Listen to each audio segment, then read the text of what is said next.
Welcome to Sweet Life Beat Life. We hope this video helps. In this video, I will explain how to make keto banana bread.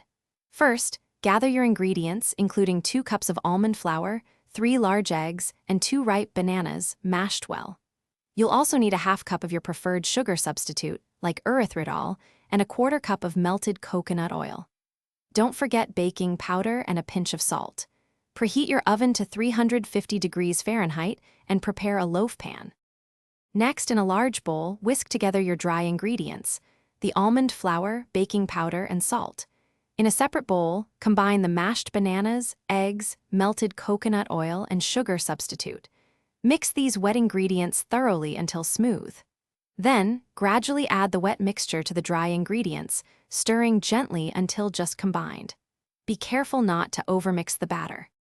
Now, pour your prepared batter into a greased 9 by 5-inch loaf pan. Place the pan in your preheated oven and bake for approximately 45 to 55 minutes, or until a toothpick inserted into the center comes out clean. The top should be a beautiful golden brown. Once baked, let it cool in the pan for 10 minutes, then transfer to a wire rack to cool completely before slicing. Once fully cooled, slice your delicious keto banana bread and enjoy. It's perfect for breakfast, a snack, or even dessert. Store any leftovers in an airtight container at room temperature for up to 3 days, or refrigerate for longer freshness. For more great deals, and to check out those amazing darn tough socks with a lifetime warranty, be sure to look for the links in the description below. They're truly worth it. Thanks for watching. Consider subscribing if we helped you.